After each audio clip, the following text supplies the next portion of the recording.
Hi Scouts and Scouters of the Winnebago Council, Greg Muller back at it again, kicking off a new series today called Survival Saturdays.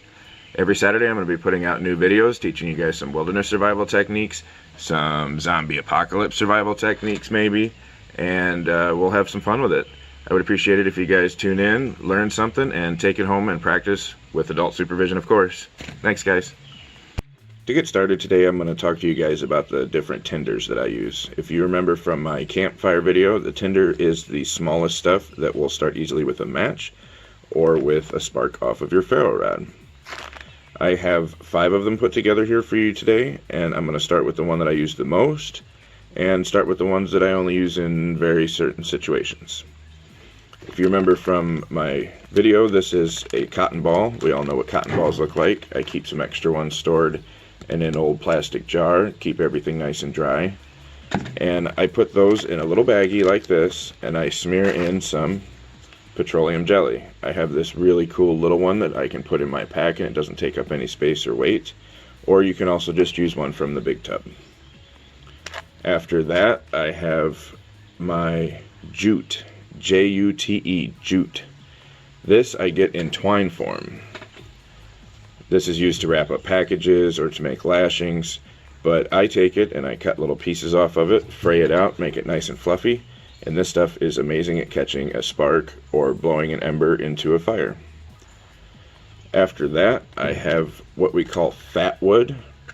It is called fat wood because it is fat with the pine resins. We get this at the base of pine trees, at the base of the larger branches, and I harvest this stuff myself, but you can also buy it. It's really not very expensive at all. Comes in a stick like this. I make them nice and small, and then I will actually take my knife and make little shavings out of it, and these shavings themselves will actually catch a spark and start with my ferro rod. A couple of the more specialized ones that I use primarily for my fire piston and flint and steel fires, which I will be showing you in the next coming videos. One of them is called a tinder fungus. This is a natural fungus that grows on the side of dead trees. It is very, very good at catching a spark because it is very fluffy in the center, very fine grains in there, and I will also show you guys where I use this. It's really cool, and you find this one for free out in the woods if you're paying attention. The last one I'm going to talk about is called char cloth. This starts out as a roll of this cotton fabric. It's called pillow ticking. Last time I bought it, I could get it at Walmart. I don't know if that's the case anymore, but I buy it and I cut it into these strips, roll them up in a nice tight little bundle, put them in a metal container like this with a tight fitting lid, and I burn this on my camp stove. I will show you guys how we make this. This is essential for me anyways for our flint and steel fire or our fire piston fires. Those are the coolest ones to show people because they're not really used anymore, but they're super neat.